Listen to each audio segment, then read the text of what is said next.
Getting ready to sell? Well, these 5 small repairs make a big difference when showing your home. The first small fix that you can do that makes a tremendous difference is applying fresh paint. It's simple and cost-effective and leaves the whole home looking fresh and clean. Often I'll go into a home and see that a seller has carpet that's been around for a few years. Something really easy and cost-effective you can do is lay down new carpet. It costs a few $100s, but a buyer is going to walk in and see fresh new carpet and feel like the home is ready for them to enjoy.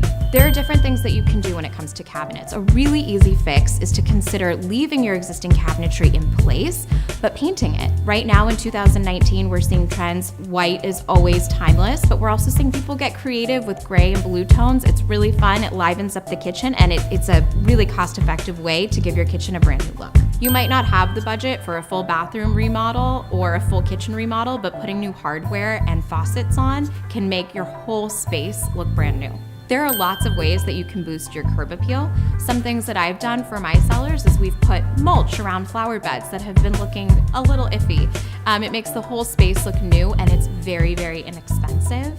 If you have grass that's not doing well, consider replacing that with brand new sod. It makes a tremendous difference to buyers when they see nice green space for their families to enjoy. When you're getting ready to sell your home, presentation is so important. We want to lead with our best foot forward, and if a buyer comes into a clean, open space, they're going to feel like it's ready for them to enjoy. Thank you so much for watching. We hope you learned something, and don't forget to subscribe to our channel for more real estate tips and tricks.